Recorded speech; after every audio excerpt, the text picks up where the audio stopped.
晨啊，你辛苦一下，今晚把3套备选方案都出来。年轻人嘛，要有拼劲儿，孔四不会亏待你的。拼劲儿，我拼你祖宗！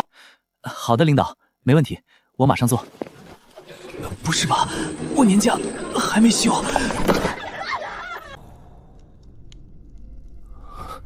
这是哪儿？还没醒，醒不醒都一样。三公子这次算是废了。废？他什么时候不是废物了？一个楚楚的病秧子也敢去查二公子的账，真是活腻了。嘘，别让人听见。听见又怎样？府里谁不知道老爷最看不起这三公子？他娘死得早，自己文不成武不就，平日见了谁都低头，连狗都敢冲他叫两声。我作死了，然后穿越了。大雍王朝，镇北侯府输出3子，因为发现了二哥陆昭侵吞军粮的烂账，被倒打一耙，活活打死在这间柴房里。醒了，三弟命还真硬。父亲念你年幼无知，没把事情闹大，你也该长记性了。三弟，有些东西不是你该碰的，有些话也不是你该说的，明白吗？军粮，真是你动的。你还真是不长教训。所以是你。就算是又如何？你有什么证据？你一个废物，又能拿我怎么样？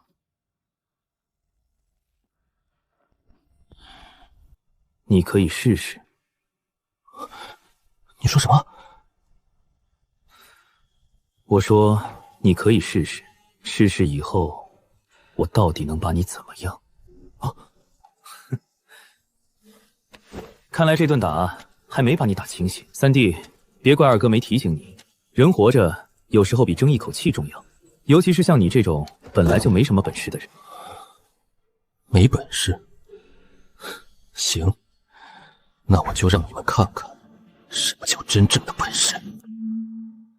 侯爷，不是我沈家无情，只是婚姻大事终究要看前程。前程？沈通判这话是嫌我镇北侯府没前程？三公子，前面正闹着呢，您千万别去了，免得又挨一顿骂。为什么不去？人家都打上门了，我总得看看。三公子，你这沈家还真是有趣。三公子到了。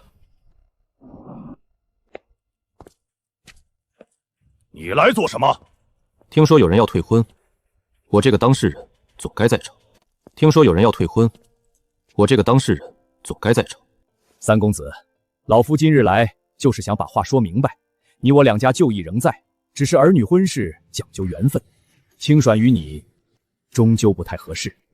沈姑娘也是这个意思。是，婚约若继续，对你我都不好。明白了。三公子能理解，自然最好。退婚可以，但不是你们退我的婚。什么意思？你放肆！婚姻之事，岂容你如此戏言？戏言？沈大人若真讲情分，大可私下找我父亲商议，给彼此留个体面。可你偏偏跳在侯府前厅，当着我父亲与诸位族亲的面把事情挑破，不就是觉得我陆晨是个废物好拿捏，觉得我侯府如今内忧外患好欺负吗？沈姑娘，我不怪你，趋利避害是人之常情。若我是你，大概也不愿意把一辈子的前程放在一个所有人都看不起的废物身上。但是今天这桩婚，不是你们看不上我来施舍我一个体面，是我陆晨自己不要了。从今日起，你我婚约作废，男婚女嫁各不相干。你简直不可理喻！不过我也把话放在这里，你们觉得我是废物可以，3个月内我会让幽州高涨的盐价降下来，半年内我会让边军的军械翻1倍，1年内我会让北敌不敢侵犯幽州半步。三弟，你昨晚发烧还没退吧？你知不知道自己在说什么疯话？我很清楚，今日你们看不起我，没关系，但总有一天你们会发现，你们今天退掉的不是一个拖累，而是一个你沈家高攀不起的机会。站住！陆晨，你方才放出的狂言，若做不到，就是整个侯府的笑柄。做不到，我自己滚头出侯府。若做到了呢？若做到了，请父亲给我一个证明我自己能掌局的机会。可以。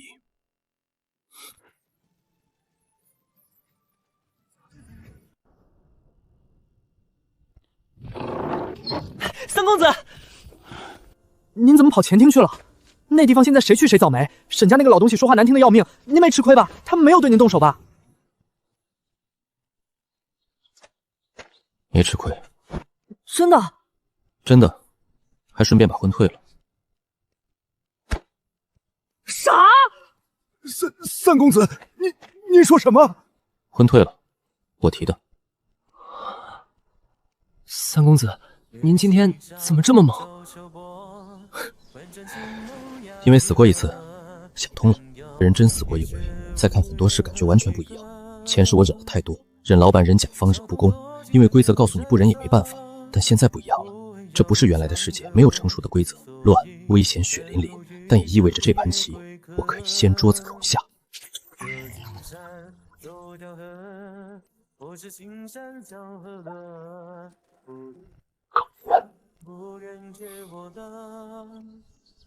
盐。什么盐？这镇北侯府简直是一片待开发的热土啊！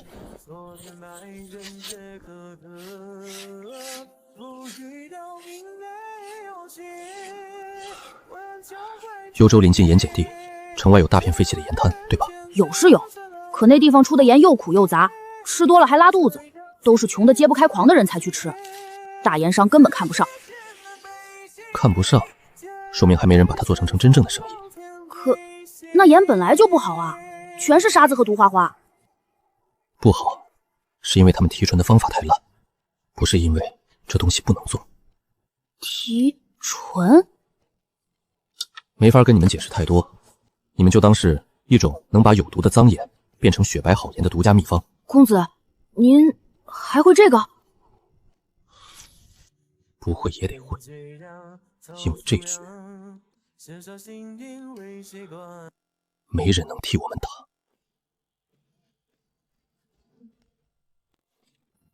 三公子，您要是想玩泥巴，后花园有的是地方。库房的东西，哪怕是破的，那也是侯府的资产。没侯爷的手令，小人可不敢随便往外拿。你可以不给，但等我回头拿着父亲的手令来，你就不是给不给的问题了。你想清楚，现在侯府的内宅，谁才是主子？阿曼，走。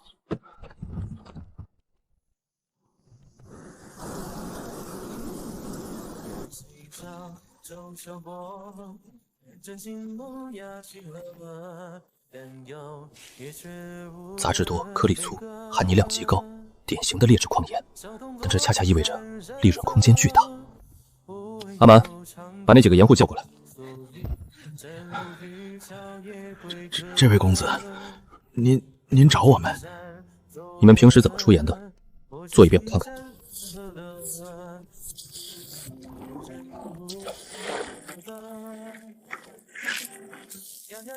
原始到令人发指，没有多层过滤，没有分级提纯，难怪吃死过人。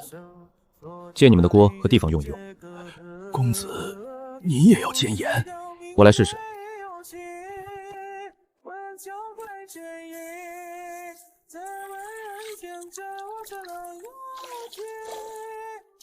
火候太急了，撤神，用文火。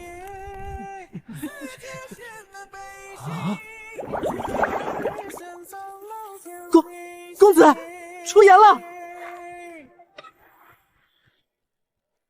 这怎么可能？这不可能啊！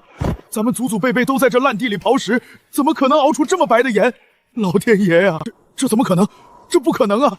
咱们祖祖辈辈都在这烂地里刨食，怎么可能熬出这么白的盐？老天爷呀！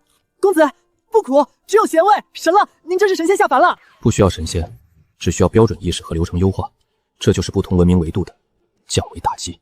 如果我把这块地盘下来，你们愿不愿意跟我做？公子，若真能做出这种好盐，咱们做梦都愿意跟着您干。可是什么？可是这幽州的盐路早就被周家霸死了。咱们以前不是没想过多卖点钱，可只要坏了周家的价，第二天摊子就被砸了，轻的断财路，重的断腿呀。周家，城里那个大盐商？是，当家叫周福来，黑白两道通吃，连官府里都有他的硬关系。公子碰不得啊！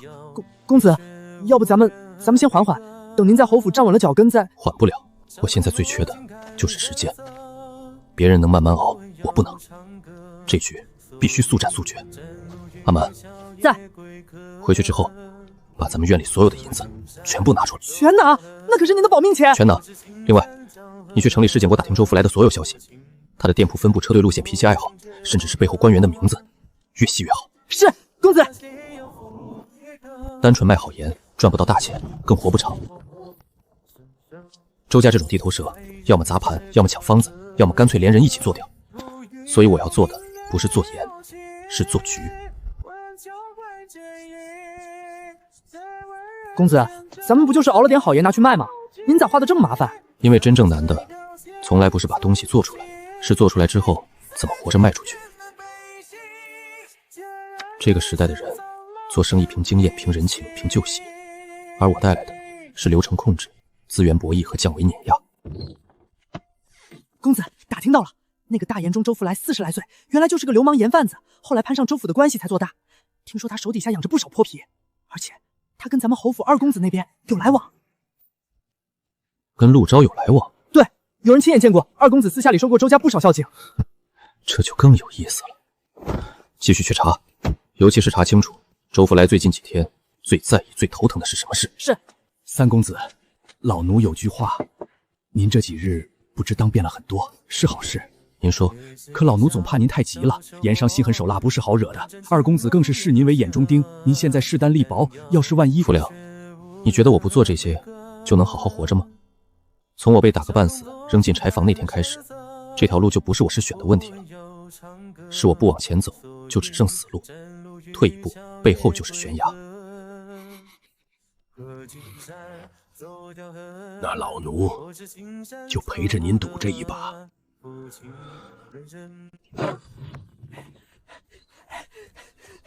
子，打听清楚了，周福来最近最头疼的不是别的，是南市新开的一家大酒楼。酒楼？对，那家酒楼财大气粗，从云州请了顶尖的大厨，做菜极度讲究，一开张就把几家老店的客人都抢光了。周家原本包揽了那些酒楼的盐，可这新酒楼嫌周家的盐太粗发苦，直接退货了。周福来正为这事儿恼火呢。丁，核心突破口已锁定。好，好。你昨天不是问我这盐该怎么卖吗？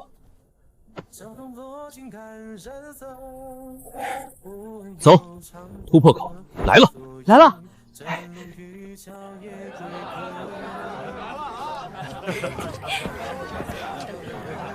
哇，这里就是云来楼。公子，咱们就这么直接进去，要是人家看咱们穿成这样，直接赶人怎么办？那就想办法让他见。阿满，你记住，在这世上，别人见不见你，从来不是看你的身份，而是看你能不能给他带来价值。两位，吃饭楼上请。若是来找人谈生意，谈生意，本店生意好得很，不缺散客送货。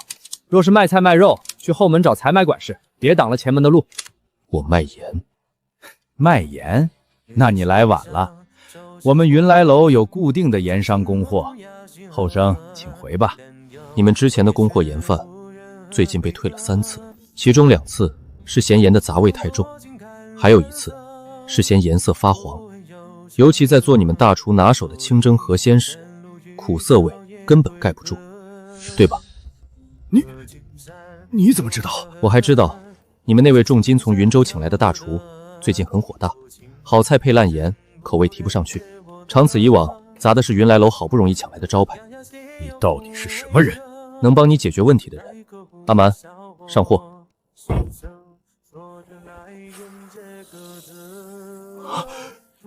这盐，尝尝。若是做汤羹、清蒸，味道至少比你们现在用的盐高出1个档次。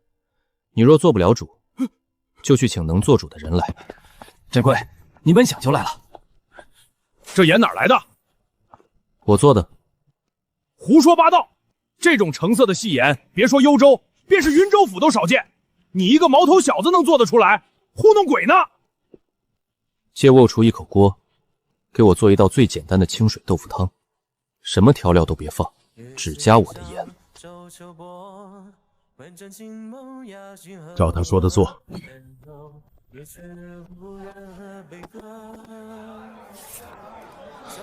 呛。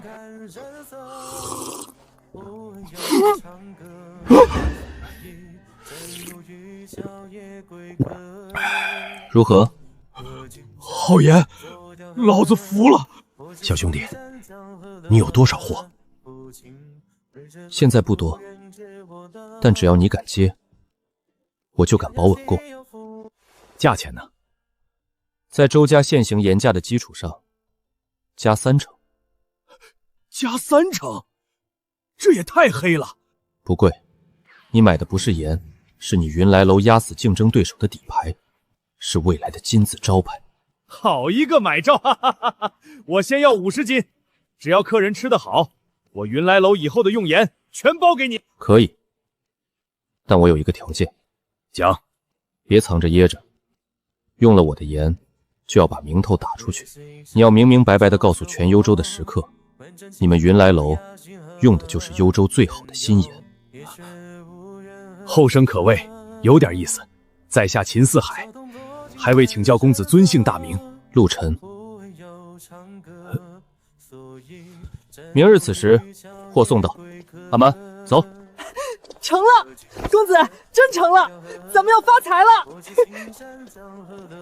高兴早了，云来楼只是敲门砖，真正的麻烦才刚开始。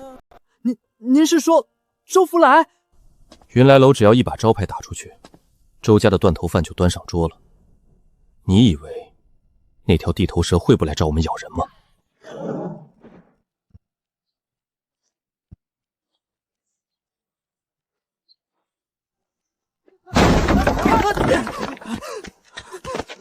公子，周福来来了，带了好多人。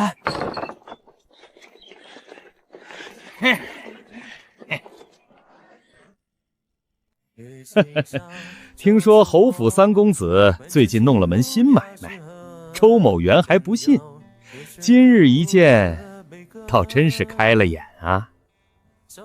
周老板消息挺快，做生意的消息不快可不能。只是三公子毕竟年轻，有些门道怕是不懂。盐这东西水深，没熟人带着，可是容易淹死人的。你咒谁呢？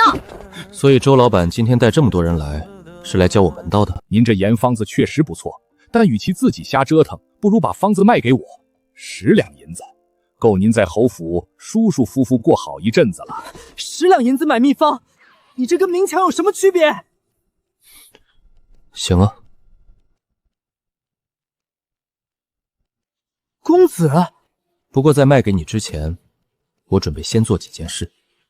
第一，把这桌上的盐样免费送去幽州府几位主簿和知州的大房里。第二，再送100斤去边军的火头营。第三，我会派人去南市，挨家挨户告诉所有大酒楼，周家的粗盐掺沙重，杂味大，吃多了折寿。而我陆晨手里这批，才是幽州独一份的好盐。你敢威胁我？不是威胁，是选择。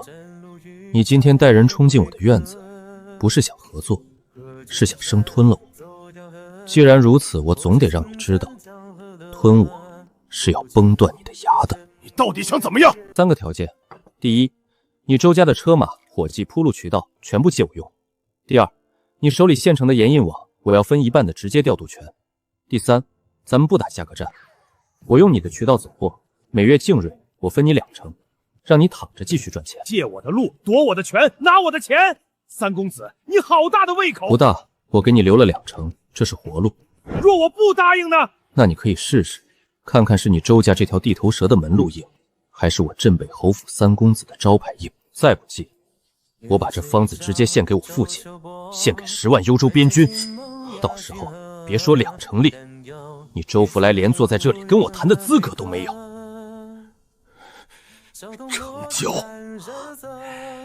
三公子，您好手段，希望您真能守得住这门大生意。放心，我守得住，不送。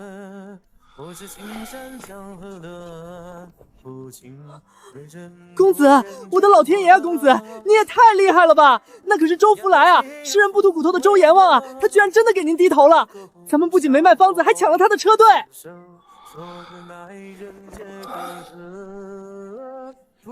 不是我厉害，是他输不起。输不起？生意场上最怕的不是对手强大，而是局面不可控。周福来怕的不是我，而是怕我这个光脚的去掀翻他那个穿鞋的基本盘。而我最擅长的，就是把不可控的风险变成自己手里的筹码。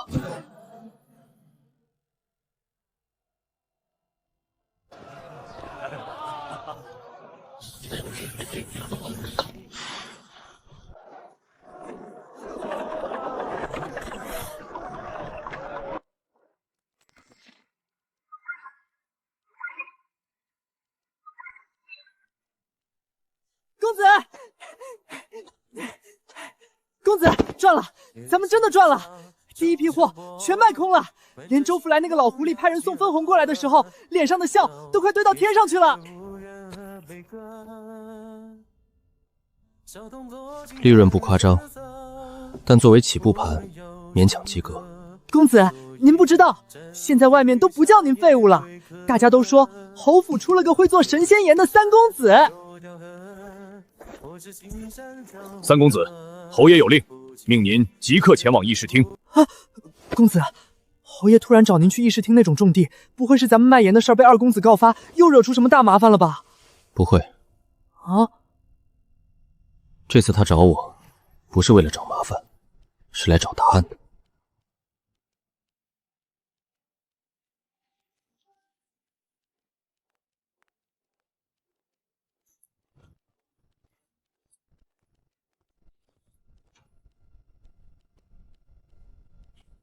这盐是你弄出来的？是。南市最近流传把周福来逼得让出车马的新盐，也是你？是。三公子，这盐我昨夜让火头军尝过，比咱们军中平日嚼的那些苦石头强了100倍。可老朽就是想不通，你是怎么把它做出来的？流程优化，改了提纯的法子。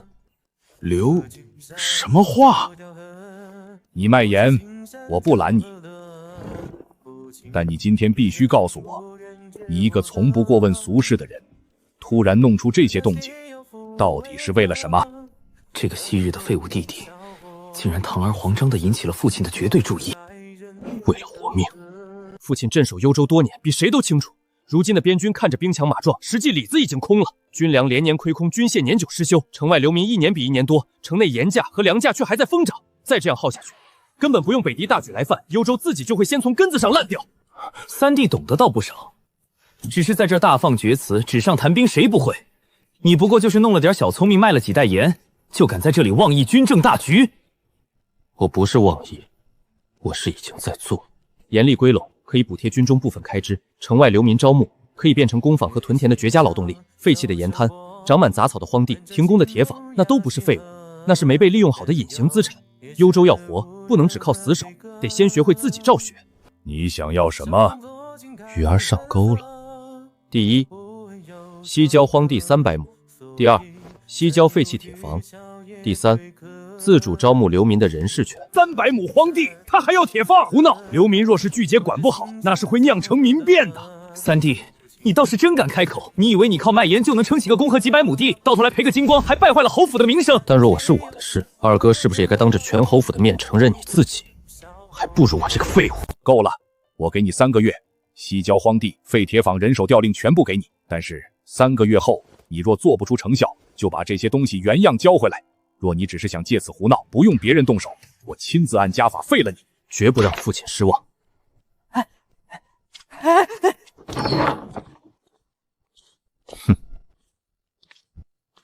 公子，怎么样了？侯爷没发火吧？啊！回去收拾东西。西郊荒地、废铁坊、招募流民，我的亲娘嘞！侯爷真给了，全给了。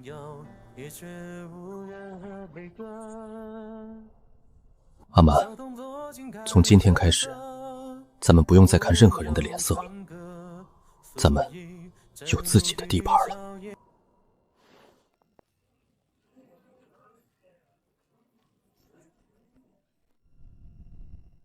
公子，这也太破了吧，连根草都不长，跟乱葬岗似的。侯爷给是给了，可这地方底子全烂了，真要收拾起来，咱卖盐赚的那点银子，怕是连塞牙缝都不够啊。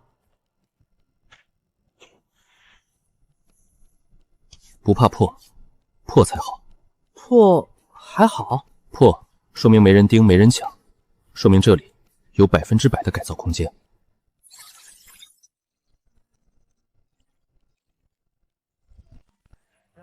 别发呆了，开工先做2件事：第一，招人；第二，就地起工棚，搭灶台。招谁？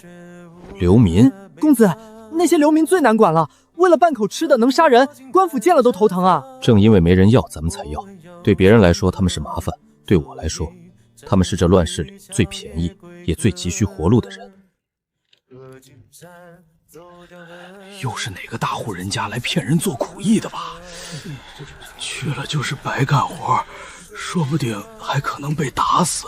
来我这里干活，管饭，给工钱，做满3个月，表现好的分田，会种地的去开荒，会打铁的进工坊，会木工的修屋建渠，偷懒耍滑的滚，抢粮闹事的斩。阿蛮，掀锅，开饭！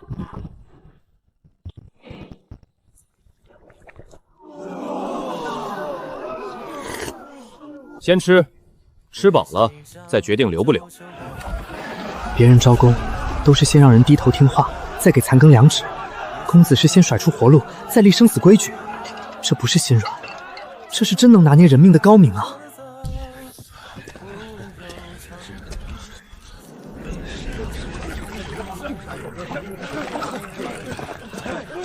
都过来吧，会打铁，会一点。那座铁房你能修吗？修？炉子裂了，风箱烂了，剩下的矿料全是渣子，神仙来了也炼不出好铁。劝你别白费银子了。嘿，你这要饭的怎么说话呢？吃着我们公子的饭还敢这么说话？如果炉廊结构重砌，改用耐火泥加固，风箱换成双洞活塞式结构，矿料重新洗选分拣，最后把木炭的含氧比例和火力再往上提2倍呢？你懂炼铁？略懂一点，至少比你想象中懂得多。你叫什么？镇北侯府陆晨。我叫韩柱。若你真能把那破炉子按你说的法子弄活，这条命以后我卖给你。韩柱，成交。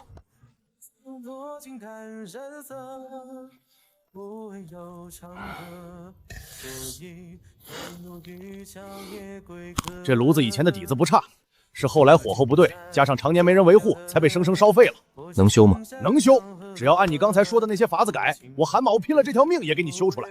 但这得花大功夫，费人费力。那就修，要人给人，要钱给钱。陆工，你带木工组负责搭建房屋，泥瓦组负责烧制砖瓦，垦荒组负责开垦荒地，注意安全，提高效率。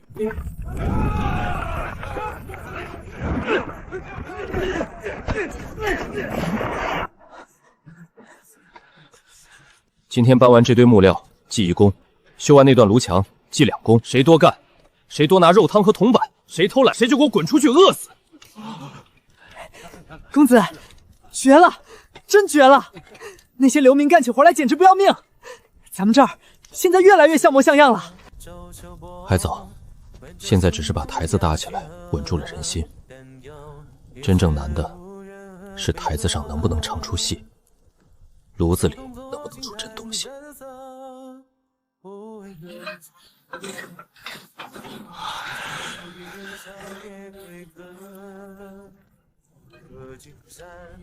点火！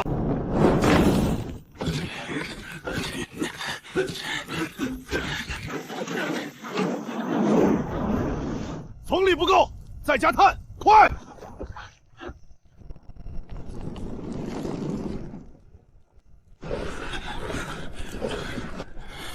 出铁！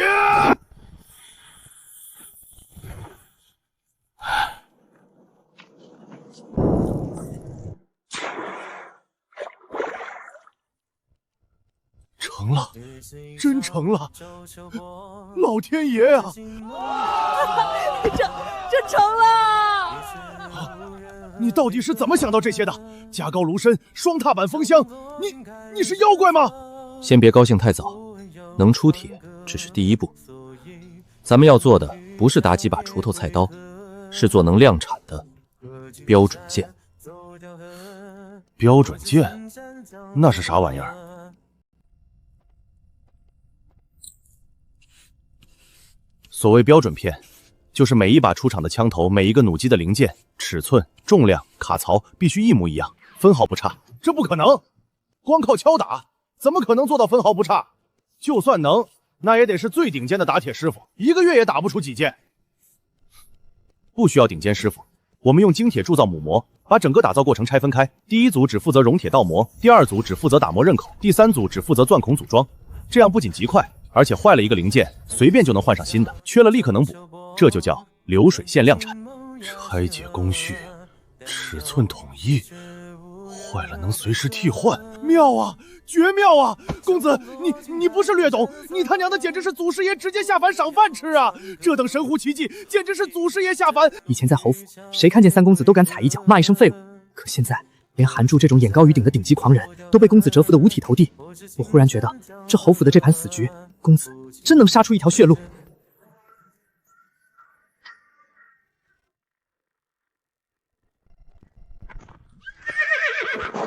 这还是那个西郊吗？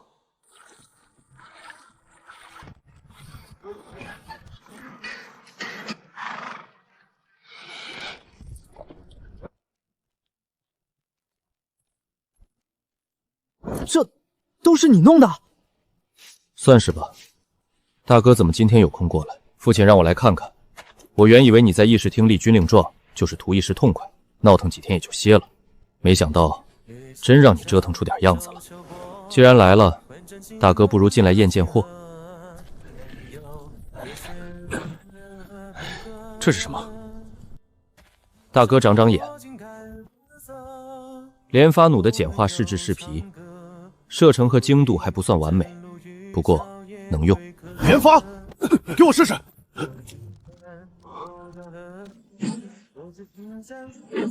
继续抠。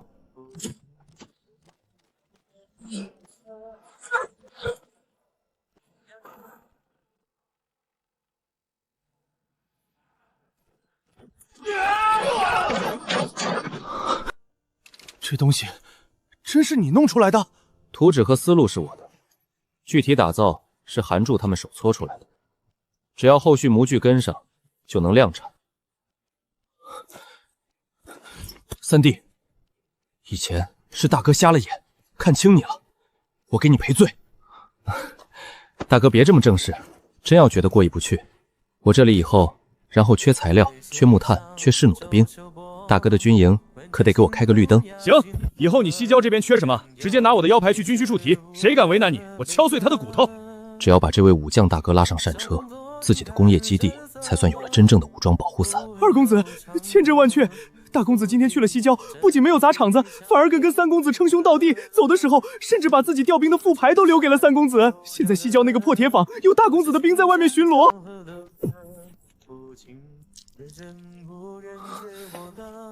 他怎么可能？废物！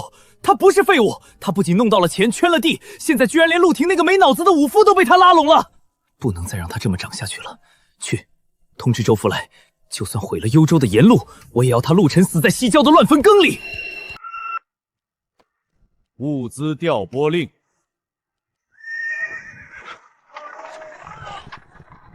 小人阿蛮见过运粮官大人，这是本次侯府支援的物资清单。末将等见过陆帅。陆廷的一句话胜过我跑断腿。官方的天使注资入场，我的底牌终于厚了1寸。就在今天早上，侯爷的书房传出调令，库房直接往西郊拨了一大批木料和铁料，连带着还把军械营里10几个手艺最精的老兵也调去给三公爷帮忙了。他这是获得了侯爷的支持。父亲还真信了他。不只是侯爷，大公子那边好像也彻底对三公子改了观瞻。听说昨天木子在西郊亲自试了那架新弩，回去之后在军帐里夸了不止1次，说那东西是能扭转战局的利器。再这么下去，这侯府上下迟早要变天。人一旦得势，就容易忘形。我这个三弟不是能折腾吗？不是要在父亲和大哥面前出风头吗？那我就看看他那副孱弱的骨头到底有多经得起折腾。二公子的意思是，咱们派人去暗？愚蠢！他现在正得父亲和大哥的眼，他若死了，第一个被查的就是我。杀人不如诛心，毁了他的基本盘，他自己就会变成侯府的罪人。先断他的威望，本就是一群饿急了眼的疯狗，闹起来了，还真倒是民比县。小人明白了，流民若反，侯爷必定震怒，三公子的心血就全完了。趁乱，连东西都没了，他拿什么去跟父亲交这军令状？二公子高明，小人今晚就去安排死士混进西郊。记住，做得干净点，别留下一丝一毫的把柄，更别沾到我的头上。要是出到下场，小人死也不会牵连二公子。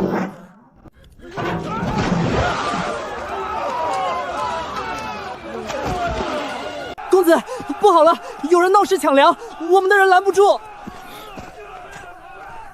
怎么回事？那几个生面孔，非说咱们工钱分的不公，饭也不够，带头砸锅抢粮，都不要命了吗？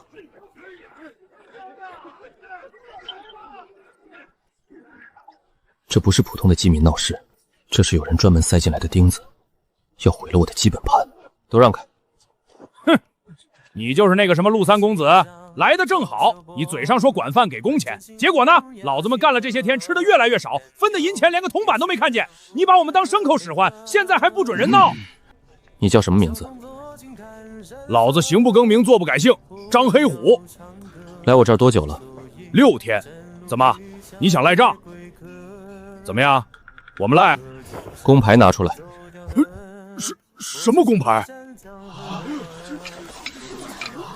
你连工牌都没有，就敢说在我这儿干了6天？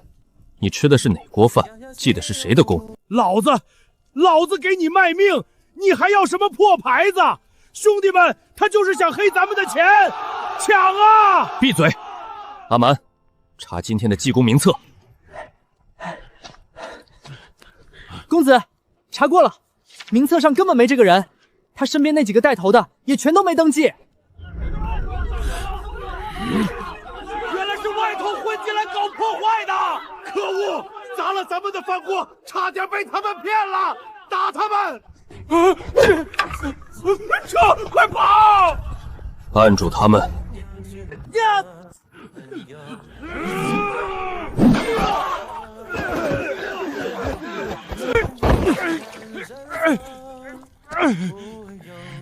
谁派你来的？老子听不懂你在说什么，老子就是讨饭的。听不懂，那就先打断他一条腿，再让他慢慢想。韩柱，动手。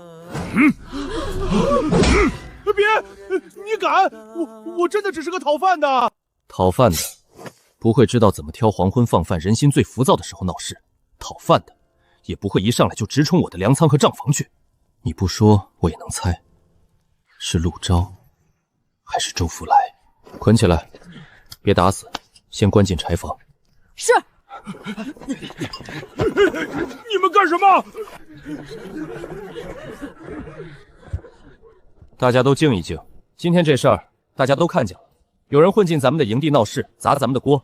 这不是因为你们干得不好，是因为有人怕我们做得太好。因为西郊现在有饭吃有活干有工钱拿，坐不住了。我知道你们被骗怕了，心里也在打鼓，怕我陆凌说话不算数，怕你们卖了力气，最后还是一场空。从今天开始，每3天公示一次账目，谁干了多少工，谁领了多少钱，哪天加了肉，哪天进了料，全部贴在营地口的木板上，不识字的我派人念给你们听。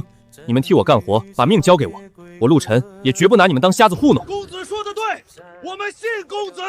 谁敢再来砸咱们的饭锅，老子跟他拼命！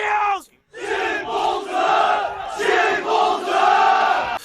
真他娘的邪门！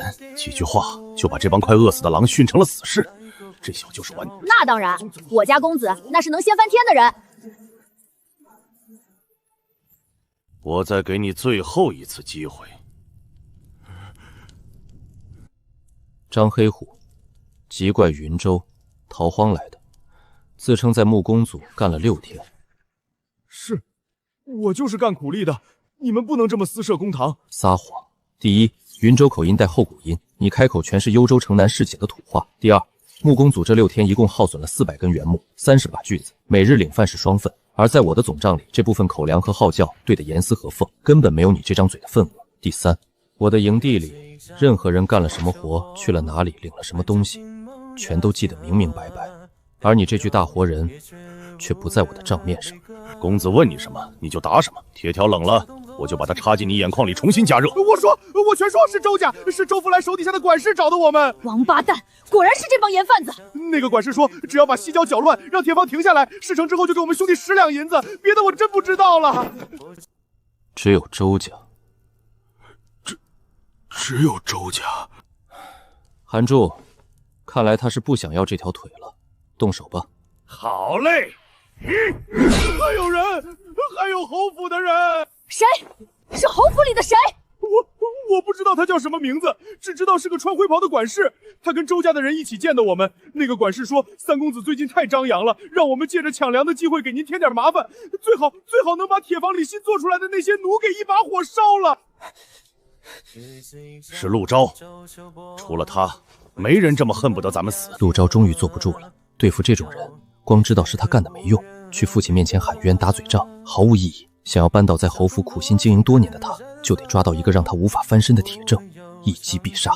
而现在刀柄递到我手里了。老韩，把人看好，少了一根头发我拿你试问。公子，您这是要……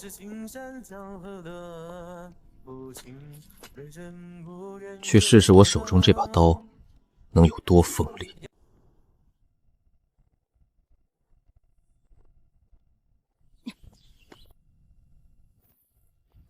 三公子，去通报父亲和大哥，就说西郊抓了只大老鼠。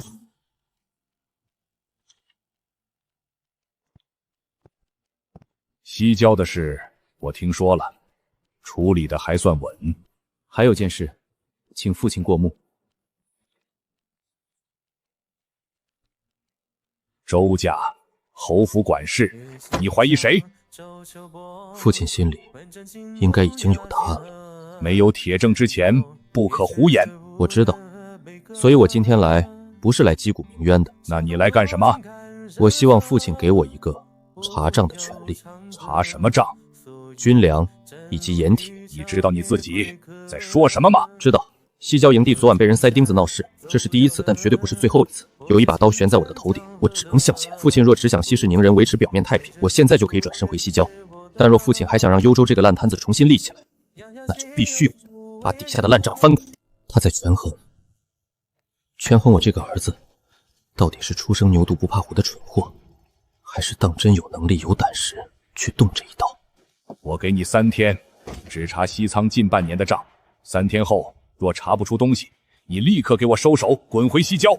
足够了。还有，若你真查到了什么，就别指望我再替这人遮掩。原来如此，这位镇北侯未必不知道不到府里和军中烂到了什么地方，他只是一直缺一个合适的时机，也缺一把能不顾各方情面直接递出去的刀。这句话听着是敲打，实则是给我发放了杀人执照，儿臣定不辱命。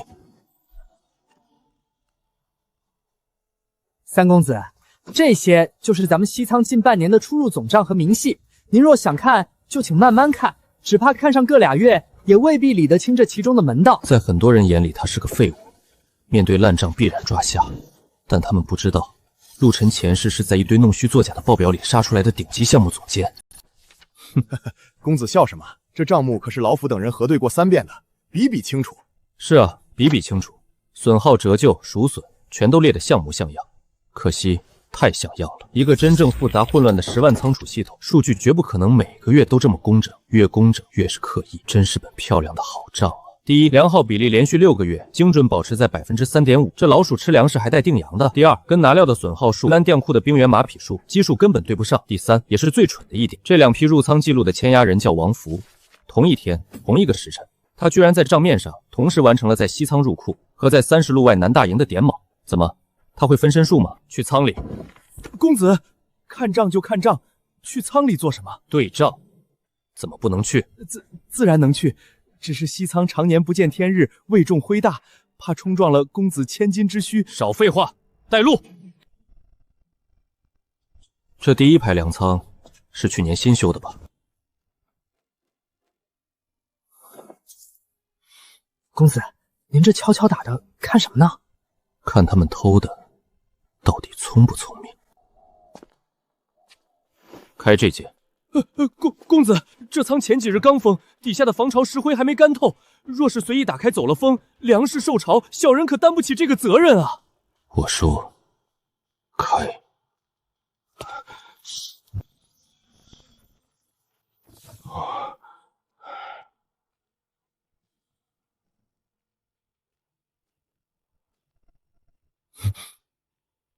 把那块板子给我撬开！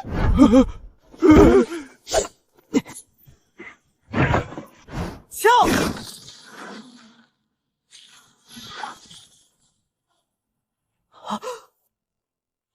这帮杀千刀的狗东西，连军粮都敢动！饶命啊！小的知错了。封仓，把所有经手过粮食的人全部给我看死在这儿！谁要是敢跑，当场格杀！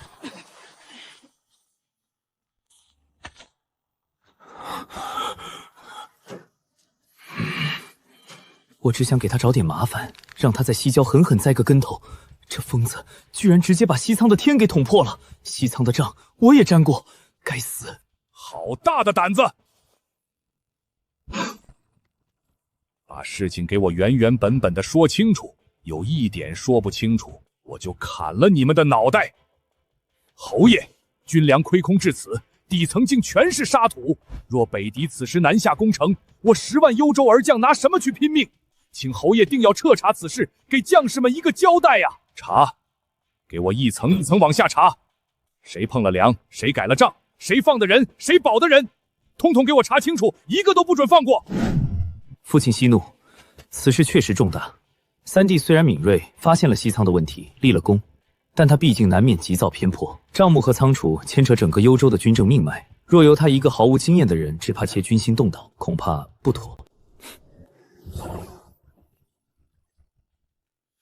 二哥的意思是，我不该查。我没有抹杀你功劳的意思，只是军中之事需讲章法，牵一发而动全身，不是凭你一时热血就能乱动的。二哥说的有理，既然二哥担心我急躁，不如这样，二哥行事稳重，就由你来接手此案。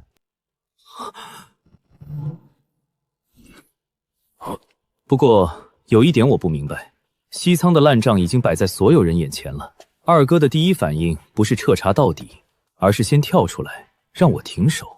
怎么，二哥，你是怕我查错了，还是怕我查对了？陆晨，你什么意思？没什么意思，我只是觉得侯府走到今天这个地步，不怕有贪污之事的，就怕有人到了现在还想着武。够了！此案由我亲自查办，晨儿，你从旁协助，调取一切你需要的账册和人手。从今夜起，谁再敢以任何理由阻挠查账，替人遮掩，按通敌叛国论处，杀无赦。完了，从这一刻起，我再想把这个废物压回泥里，已经不可能了。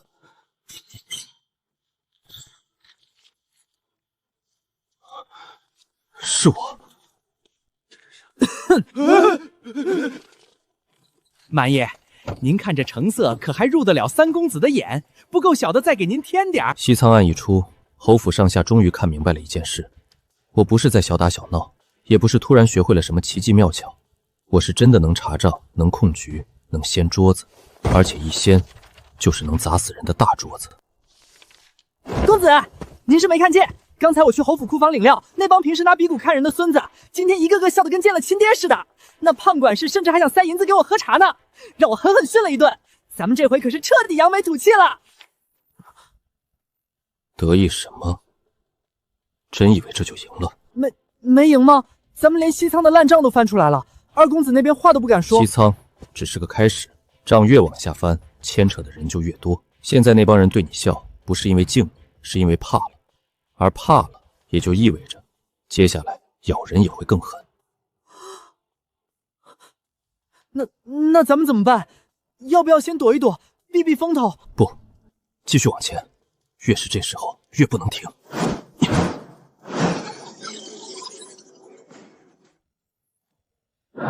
我们现在的优势不是根基有多深，而是势头足够猛。一旦停下来，给了对方喘息和团联反扑的机会。我们好不容易撕开的这道口子，立刻就会重新糊成一团死局。传令给韩柱和屯田营，铁方3班倒，水局连夜挖，必须尽快做出不可替代的实际，把我们的位置彻底定死在幽州的版图上。是，我这就去盯进度。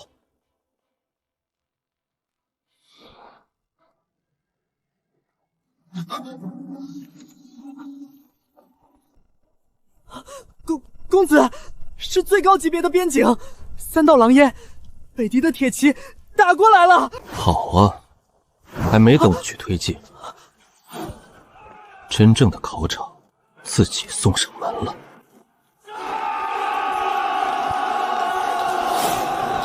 幽州。